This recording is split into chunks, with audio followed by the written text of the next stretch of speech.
Hey everyone, and welcome back to Blackboard AI.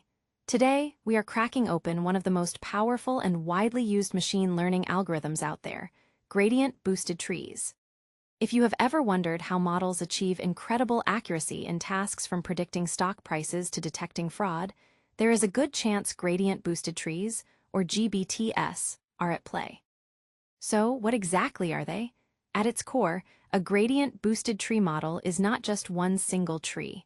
It is an ensemble learning method. Think of it like a highly specialized team of experts working together to solve a complex problem. Specifically, it is a boosting technique, which means it builds the model sequentially. Each new expert, or in our case, each new decision tree, tries to correct the mistakes made by the previous experts combined.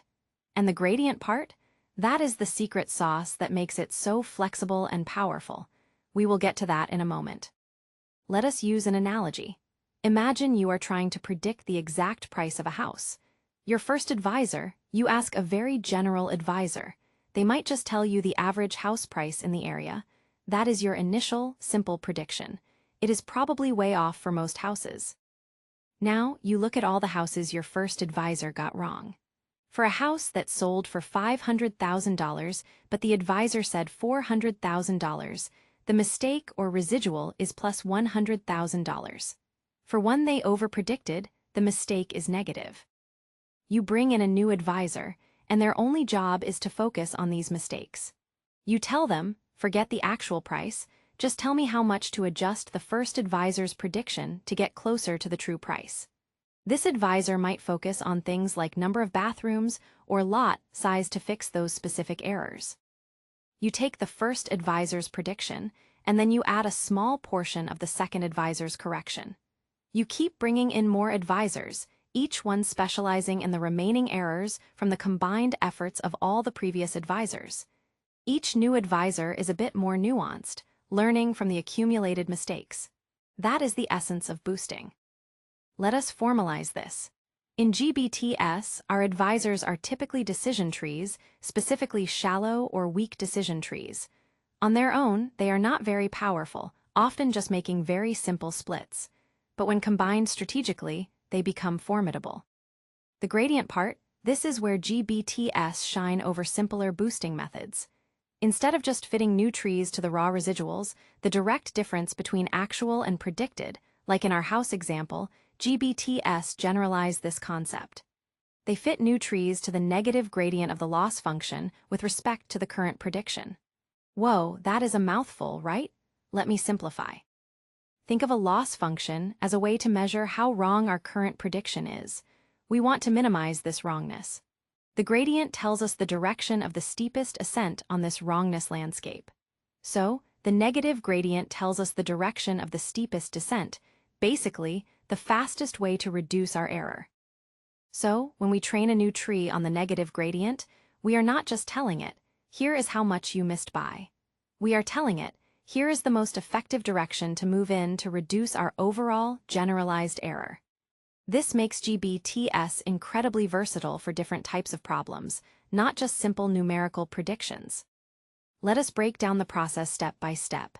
Step 1, Initial Prediction. We start with a very simple base prediction for every data point. For regression, it might just be the average of the target variable.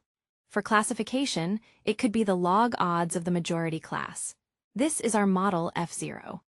Step 2, Calculate pseudo-residuals.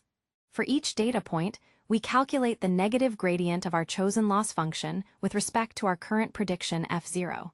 These are our pseudo-residuals. They tell us, for each data point, how much error it is contributing and in what direction we need to adjust. Step 3, Train a new decision tree, let us call it H1, specifically to predict these pseudo-residuals. It is learning the error patterns, not the original target variable. Step 4, Update the model. We add the output of this new tree H1 to our existing model's prediction F0. But crucially, we do not just add it directly. We scale it down by a learning rate, often denoted as alpha. This prevents us from overcorrecting and helps the model generalize better. Step 5, Repeat. We repeat steps 2 through 4 for a predefined number of iterations, or trees. In each iteration, the the new tree learns from the pseudo-residuals of the updated model from the previous step. Each tree is building on the successes and failures of the last. It is like honing in on the correct answer with increasingly precise adjustments. When working with GBTs, a few key parameters are crucial for performance. N estimators, or N trees, this is simply the number of individual decision trees you want to build.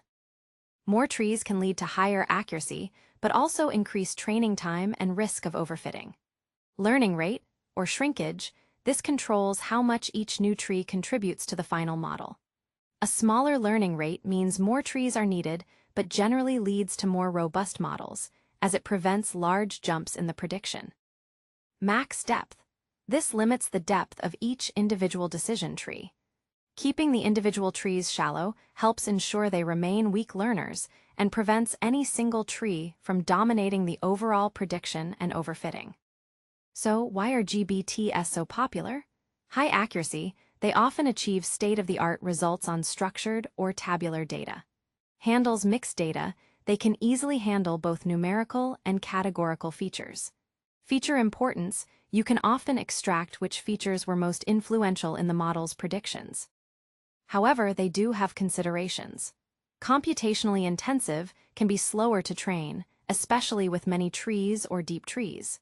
Prone to overfitting, without proper tuning of parameters like learning rate, N estimators, and max depth, they can easily overfit the training data. Less interpretability.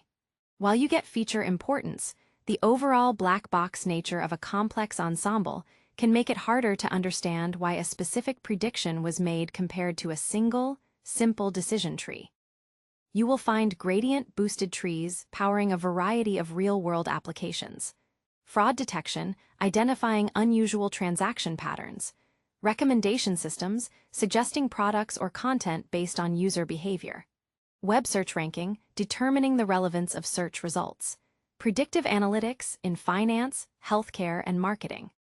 To sum it up, gradient-boosted trees are powerful ensemble learning models that build a sequence of weak learners, usually decision trees. Each new tree focuses on correcting the errors of the combined previous trees, using the negative gradient of the loss function to guide these corrections in the most effective way. With careful tuning, they deliver incredible predictive performance. That is gradient-boosted trees in a nutshell. I hope this explanation clarified this fantastic algorithm for you. If you found this video helpful, please give it a thumbs up, subscribe to BlackboardAI for more machine learning breakdowns, and let me know in the comments what algorithm you would like to see explained next. Thanks for watching, and I will see you in the next video.